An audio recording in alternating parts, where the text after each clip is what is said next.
Assalamu alaikum, guys. So we will continue our lecture of EEE 4403. Today's topic is envelope detector. Our topic is envelope detector. So in our last lecture, what we did actually we discussed about amplitude modulated signal. So what we discussed is modulated signal,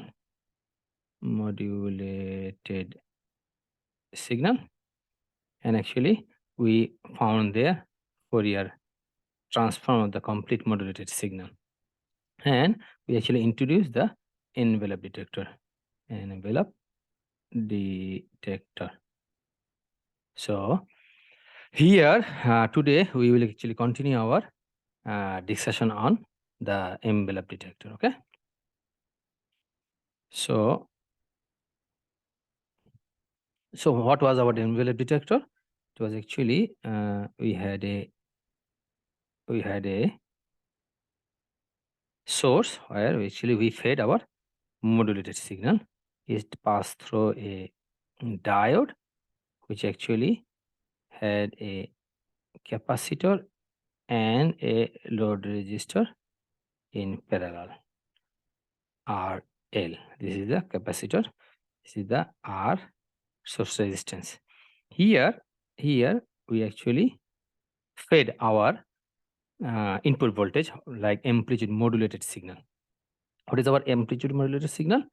Our amplitude modulated signal is AC 1 plus KA MT cos 2 pi FC T. So this is actually our modulated signal. This signal will be fed in our envelope detector. Okay, where the capacitor and the load resistance, they are in parallel. Okay, so what this envelope detector do? So the output is actually V0, and the input is V in, right? V in.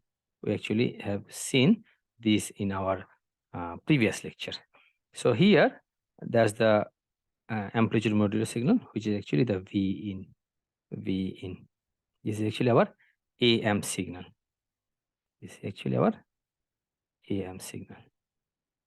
Amplitude modulated signal, which will be fed to the envelope detector. What it do? Actually, it tracks the envelope of the AM signal. What it do? It actually tracks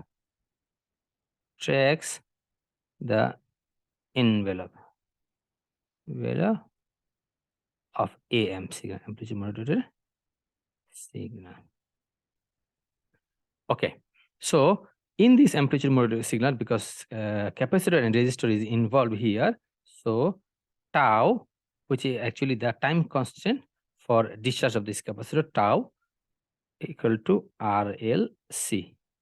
Remember, when we see the previous condition, the two condition happens when V in is greater than VO output, then through this diode, it becomes forward bias, the capacitor charges. Whenever VO is less than V in, then this diode becomes reverse bias and the capacitor becomes or the charge capacitor discharges through the RL load resistance. In that case, when it discharges, the time constant is actually Qn by this equation. So this is actually the time constant for discharge of capacitor. This is true when V in is less than V0. V in actually for this condition. Okay. So and the diode is reverse bias at that time. So here this tau has to be chosen very properly so that it do not becomes very slow, it do not becomes very fast. Okay, what problem it will happen if this is not chosen properly? Okay, let us see what problem it may occur. So let us draw the amplitude modulated scenario again, where, for example, this was the modulated. So this was the modulated signal, and for example, this is, for example, at any moment, this was the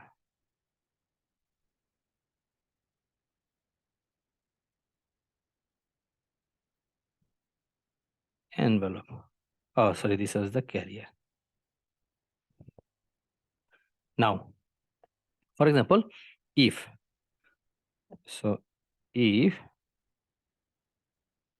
tau is slow discharge. Actually, tau is large. If tau is very large, then it will be slow discharging. What happens then? So, for example, this is the carrier, which is actually our V input voltage. See how the V output follows. So V in, because of the V in, the capacitor is charging. Whenever its time it reaches to peak, it should discharge easily, right? Discharge. Okay, then it's actually charging. Now imagine at this point, this tau becomes very large. What will happen? It's actually discharge very slowly, very slowly. As it's discharged very slowly, it actually will miss these peaks. Okay, it actually discharge very slowly, and it cannot follow the envelope. Okay, so if tau is very large, then the discharge is very slow. So tau is very large, discharge is very slow. Remember that tau determines the rate of discharge, right? The times constant is very small, implies is discharges faster. If the time constant is very large, that means tau is very large, the discharge is slow. So depending on this tau, the discharge could be, if it's large, discharge is slow. If it's small, discharge is very fast. Okay, if discharge is very slow, the envelope detector fails to track the envelope of the carrier. So you see here, it fails to detect this anymore. Okay. Now, see what happened if tau is very okay. For this case, okay, let us finish the first case. So this is actually case one. Case one. Okay, so what's happened in case one? Tau is large. So tau equal to RLC, very large. So discharge is slow. So what happens? Discharge slow, discharge slow, fails to track,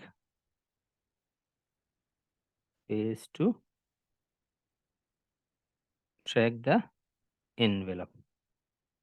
The envelope. So what is that envelope? The envelope signal is this. Remember, AC 1 plus KAM, that gives actually as the envelope, right? So this actually determines the envelope. So it determines by the message signal. Okay, it determines by the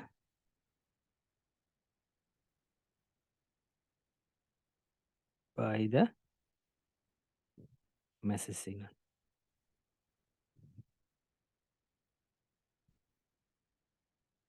If the message signal faster, then envelope become faster. If the message signal is lower, then the envelope becomes lower, right? So what we are saying that the envelope is determined by the message signal. So this one is the rate at which the envelope is changing. It it gives us the uh, message signal. This signal actually gives the rate of change of the message signal also. If the message signal varying faster, the envelope is charging faster. If the message is varying like so slower, the envelope is also changing slower. Okay, message signal is fast, envelope is fast, message signal is slow, envelope is slow. Okay. In other words, if the maximum frequency, so if the maximum frequency, if the maximum frequency,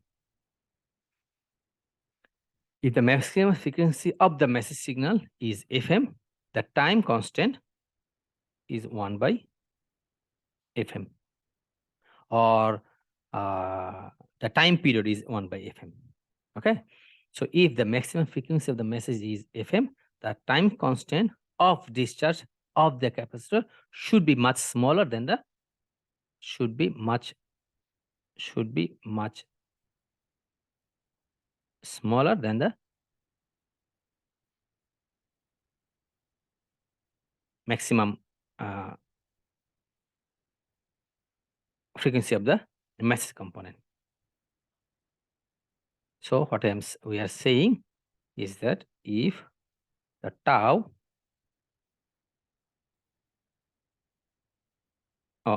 sorry.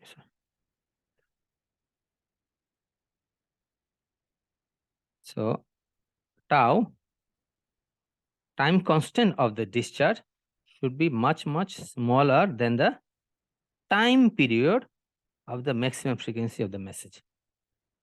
So this is time. One FM is the maximum frequency. So 1 by FM becomes the time constant of the message. For example, time TM.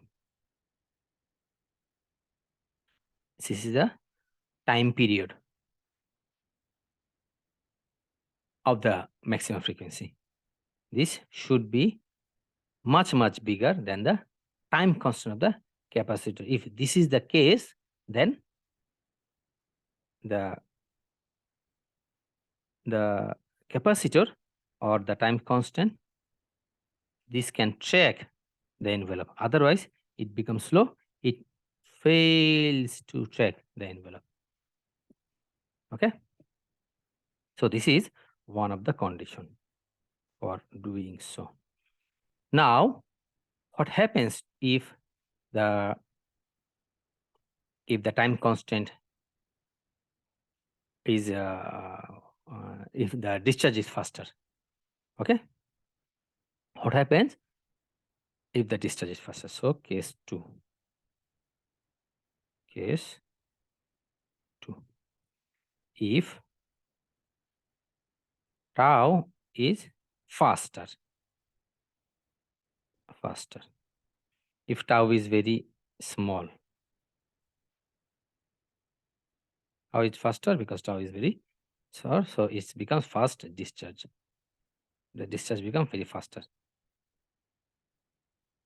Fast discharge. Okay. If tau is small, very small, then okay. So how it happens? Again, let's draw it.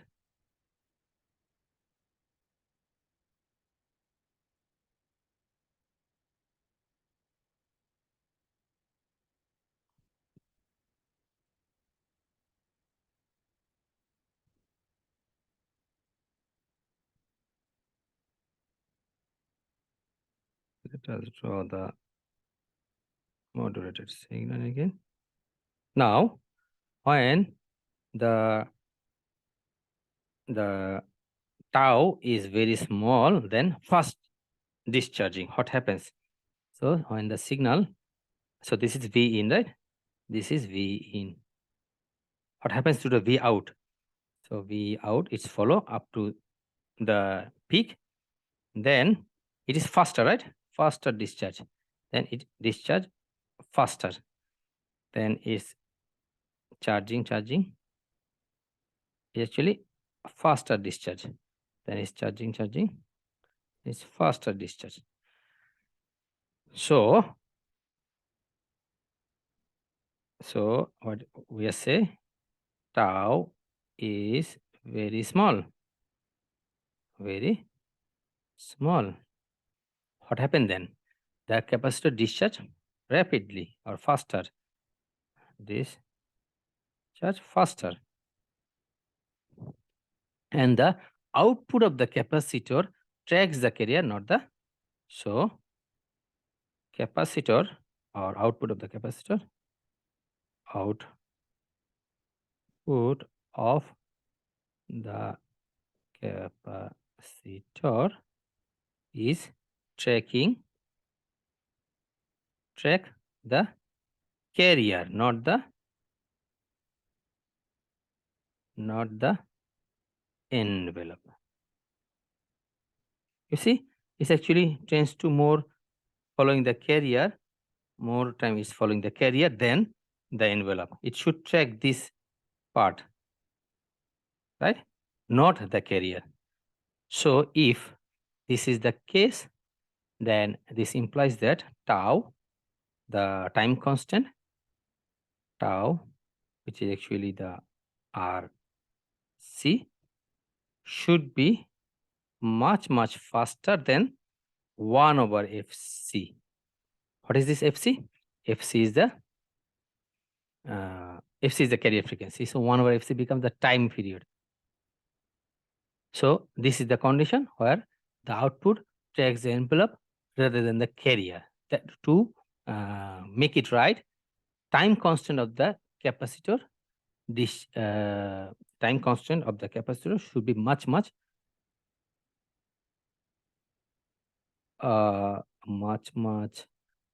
larger than the time capacitor of the 1 by Fc.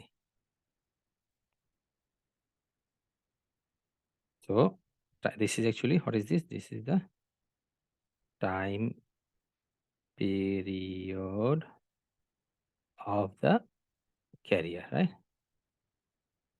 Time period of the carrier. Because carrier, if the carrier frequency is higher, then the time period becomes lower, which should be much smaller than the time constant of the RC, the capacitor time constant. So from here, we understand that the time constant of the capacitor discharge must be much greater than the time period of the time constant of the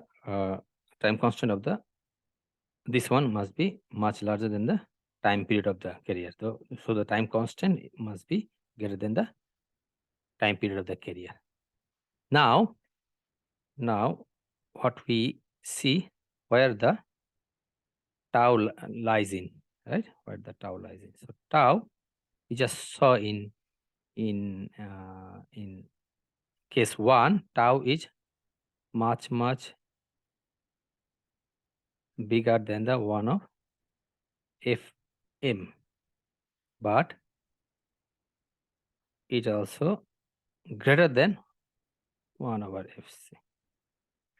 So time constant is much greater than much greater than the 1 over Fc, time period of the carrier, but it should be much smaller than 1 over Fm, or time period of the message signal. So the appropriate range should be this, that for discharge, this is the appropriate range. Now the question is it possible to have it? Yes, because we already know that Fc for non for without distorting the envelope, without distorting the envelope, or not doing the oversampling, Fc should be much greater than the Fm, which is actually means 1 over Fc. 1 over Fc is much less than 1 over Fm.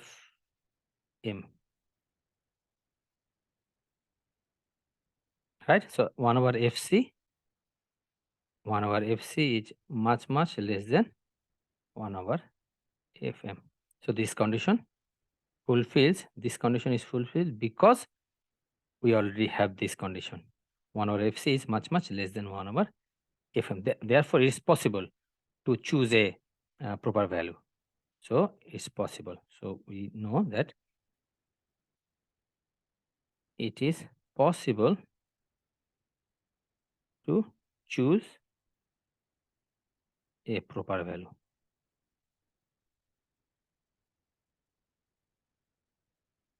So this is very much possible. Okay. So because by choosing this condition properly, we can avoid the distortion of the envelope, oversampling, or uh,